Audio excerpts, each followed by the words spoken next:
Hello and welcome! Today we are going to be checking out this guy, the Wolfbox G840S rear view mirror backup camera with integrated dash cam, and we're going to be installing it in here, our Winnebago Navion Class C RV.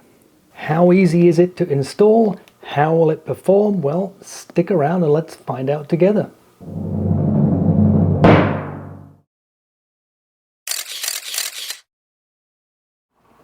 So here's my problem.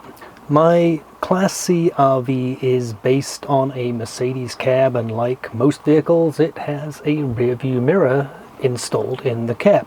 But of course, being an RV, when I look in my rear view mirror, all I get to see is the inside of the back of my RV. Now, I do have a backup camera which works through the infotainment system, but it has two clear problems. Firstly, it only works when I'm in reverse, and secondly, it occupies the infotainment system. What I would really like to have is just a full-time rear view mirror that shows me what's behind me while I'm driving. And of course, that's where this guy comes in. So we're going to be installing this in my RV, and we're going to see how well it does the job for me. Now, there's a lot of ground to cover here, so as usual, I'll put the chapters up here. So if you want, you can skip straight to the sections that you are most interested in. Before we get into the details, the usual disclaimer: this video is not sponsored or paid for in any way. The Wolfbox mirror and any of the other products mentioned in this video were purchased with my own money, and the opinions are entirely my own. Now, I will place links to the products in the video description. And finally, if you enjoy the video, please remember to hit the like button and consider subscribing to the channel for lots more videos on tech, travel, and leisure. So let's do this. Okay, so let's take a look at what's in the box.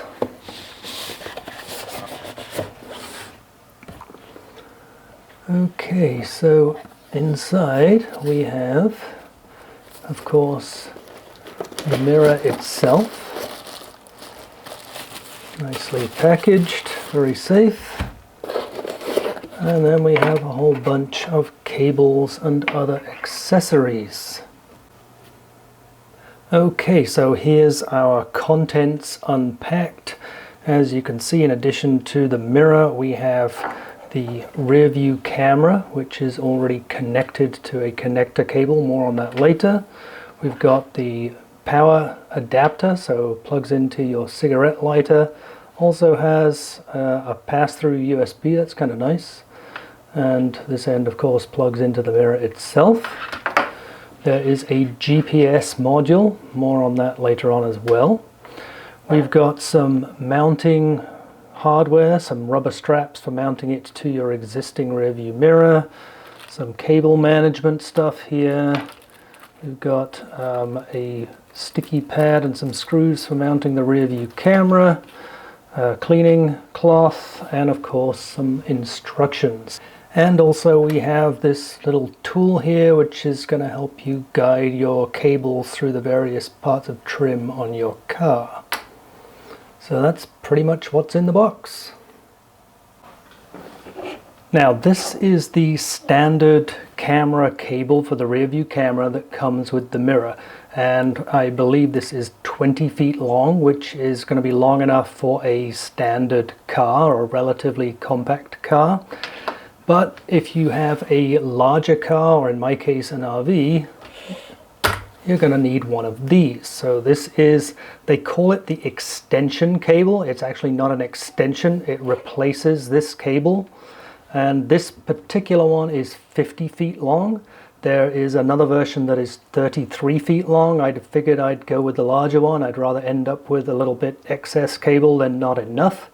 I will also place the links to these extended cables in the video description as well. In order to switch these out, you basically just unhook the camera from the end. I don't know if you noticed, but there are some alignment arrows here. So I'm just going to pull that one out. So this is the camera itself. And I'm just going to plug it into this one again, lining up the arrows, and there you have it. Now what's good about this setup here is that this cable with a single plug-in to the mirror will provide both power and the video signal from the camera back to the mirror. There is also a wire here which you can connect into your reversing lamp, so it will automatically trigger the backup mode. But you don't have to install that, and I don't think I'm even going to bother installing that. This is everything I need right here. One other thing to mention, when you unpack the mirror, you will find that it already comes loaded with a 32 gig micro SD card, and unlike a lot of vendors where you'll find some generic SD card in here, this is actually a Lexar SD card, so that's actually a pretty nice touch there.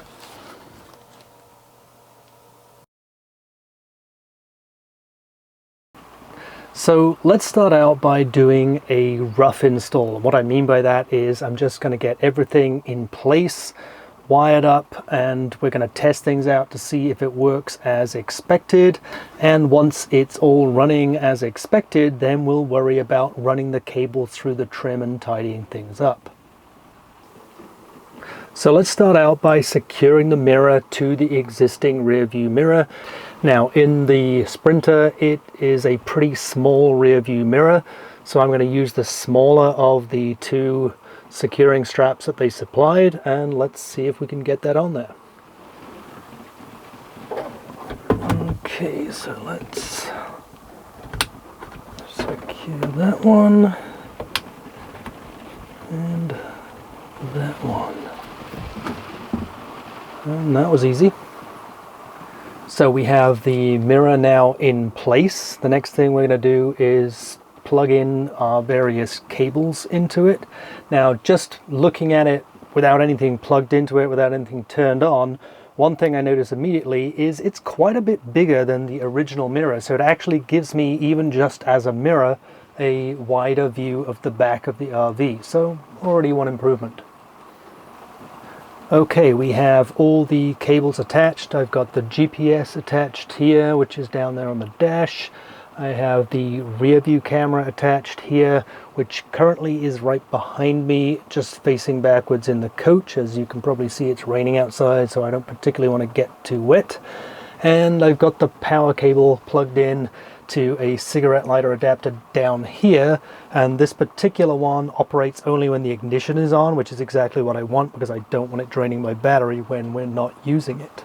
So let's turn on the ignition and see how it looks.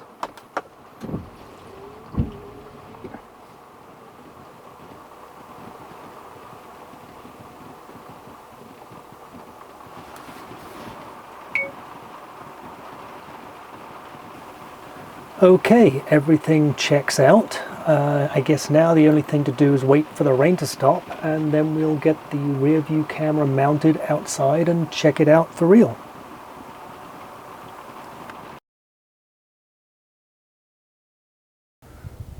So the rain has finally stopped for a while, and we are here at the back of the RV, and I'm trying to decide exactly what the best place is to position the camera.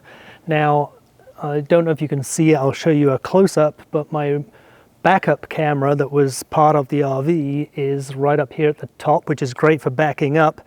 Maybe not the best position for a full-time rear view mirror, but given that I have my bikes here, makes it kind of difficult. There's also nowhere to tack that into. I may try to come up with some solution to mount it a little bit lower down, but for now I have it placed right above the backup camera, as you can see up there. Again, I'll show you a close-up of that so you can see it.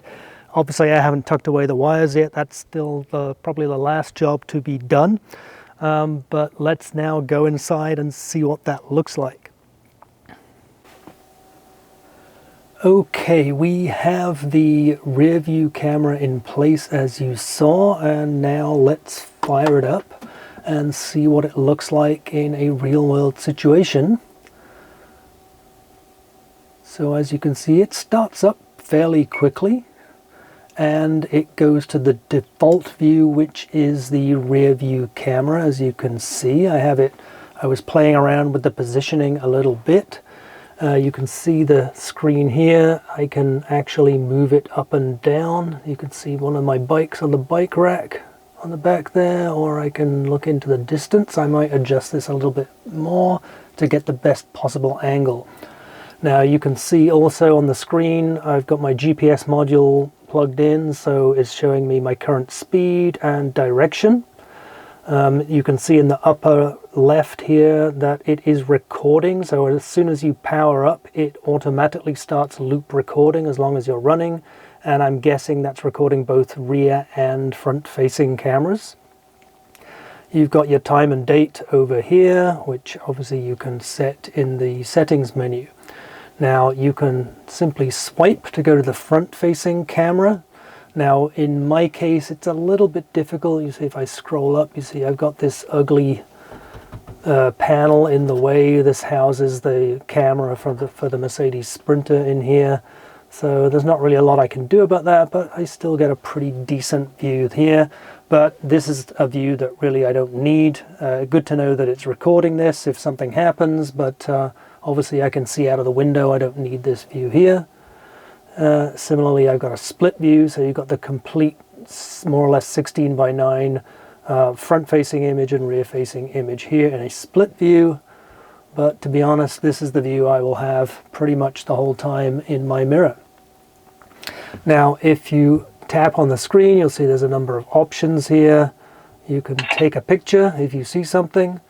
If something's recording and you want to keep it, you can lock the file or unlock it. You can mute and of course unmute.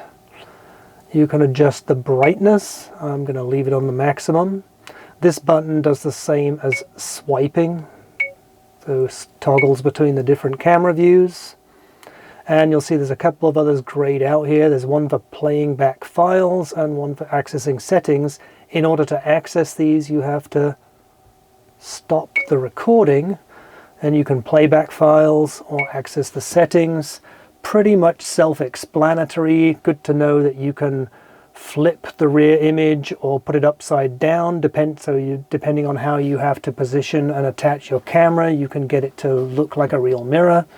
You can change your reversing guidelines so you don't bump into things. Screensaver, so if you want the screen to turn off after 1, 2 or 3 minutes, you can do that. I want it permanently on, so I leave that off. And there's various other settings like clock settings, speed unit, and so on that you can access here.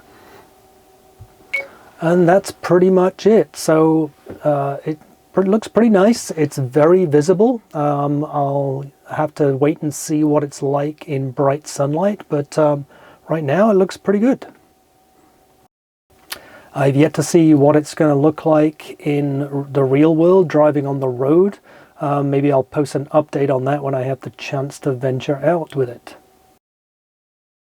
So the next thing I want to do obviously is tidy up all these cables and hide them into the trim. So we'll take care of that next.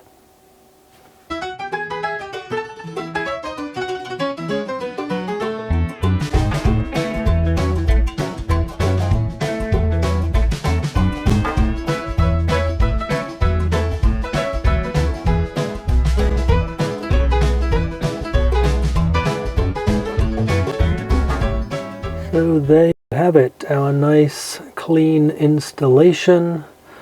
Still probably hide those cables back there a little bit better, but as you can see we've tucked them into the trim all the way around. The GPS module is down here, and I've run the power cable and the rear camera cable on this side. You can see where I've run the rear camera cable across the trim here. Still probably need to clean that up a little bit, but overall pretty nice installation.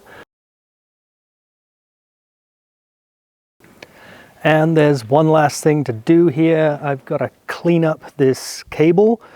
I'm probably going to try to run it through parts of the external trim wherever possible and see how I can secure the cable and also make sure the camera is nice and secure. I may decide still to use the screws that came with it in order to secure it to that part of the trim that I have it stuck to currently. And once that is done, I just need to then clean up this and tuck it away underneath somewhere, and then we'll be all done.